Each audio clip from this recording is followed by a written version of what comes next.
राव भाव आड़ा बलारा बादशाह, यश दीजियो और अपयश टालियो। ये वो पंक्तियां हैं जो बूंदी के शासक भाव सिंह के लिए वहां के लोग प्रातःकाल स्मरण करते हुए रोज दोहराते हैं। हमारे YouTube channel famous stories of the world में आपका स्वागत है। हमारी बूंदी के चौहानों की श्रृंखला चल रही है। हमने पिछले भाग में शत्रुसाल हाड़ा के बारे में जानकारी प्राप्त की। आज उसके पुत्र भाव सिंह के बारे में जानकारी प्राप्त करेंगे। बूंदी के नरेश भाव सिंह को बूंदी के लोग एक न्यायप्रिय, दानवीर और पराक्रमी शासक के रूप में याद करते हैं और उसे आज भी देवता के रूप में वहां पूजते हैं और ये बात दोहराते हैं कि राव भाव आड़ा बलारा बादशाह, यश दीजियो और अपयश टालियो। देखिए, इनका राशनकाल है वो इस प्रकार था कि जब औरंगजेब है उन्होंने इनके परिवार में फूट डालने का कार्य किया था, लेकिन वो अपने काम में सफल नहीं हो पाए थे। देखिए, शत्रु साल की जब मृत्यु हुई तो उसका ज्येष्ठ पुत्र भाव सिंह है वो बूंदी का शासक बना, लेकिन औरंगजेब ने परिवार के अंदर मतभेद डालने का प्रयास किया और शत्रु साल की मृत्यु के पश्चात उसके पुत्र की बजाय भगवंत सिंह, जो कि शत्रुसाल का भाई था, उसको मऊ और बारा आदि के परगने दे दिए और बूंदी के एक अलग हिस्से का राजा बना दिया। इस प्रकार यशपाल का ज्येष्ठ पुत्र भाव सिंह बूंदी का शासक बना और औरंगजेब ने शत्रुसाल के भाई भगवंत सिंह को मऊ बारा जैसे परगने देकर बूंदी के अलग हिस्से का राजा बना दिया। इस प्रकार एक ही जगह दो हाड़ा शासक हो गए थे। लेकिन औरंगजेब यही नहीं रुका, उसने शत्रुसाल के भाई भगवंत सिंह को न केवल राजा बनाया बल्कि उसके साथ शिवपुर के राजा आत्माराम गौड़ और वर्ष सिंह बुंदेला को साथ कर दिया और शत्रुसाल के पुत्र भाव सिंह के खिलाफ अभियान के लिए भेज दिया। इस प्रकार परिवार में मतभेद करने का यह प्रयास औरंगजेब ने किया था, लेकिन वो इस काम में सफल नहीं हो पाया। दरअसल हुआ यूं कि इस संघर्ष के दौरान, अभियान के दौरान भगवंत सिंह की मृत्यु हो गई और जो सेना भाव सिंह के विरुद्ध भेजी गई थी वो सेना खातोली नामक गांव के पास पराजित हो गई। इस प्रकार औरंगजेब अपने भेद नीति में कामयाब नहीं हो सका।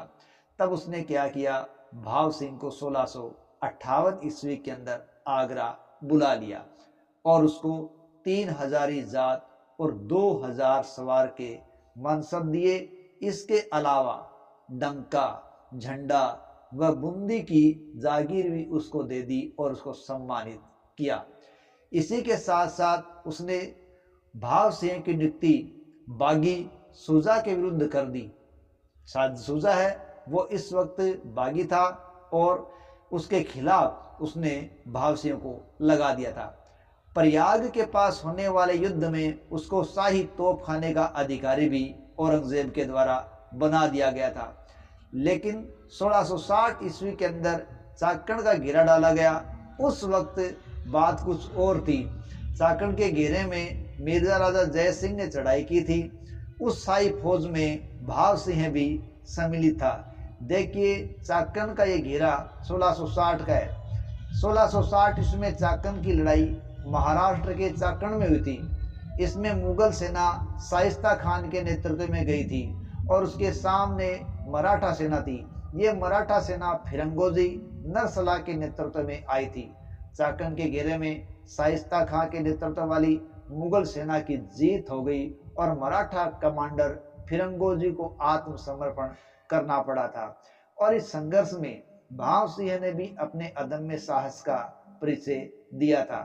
ध्यान रहे, जो शाइस्ता खां इस वक्त चाकण के घेरे में गया था वो औरंगजेब का मामा था।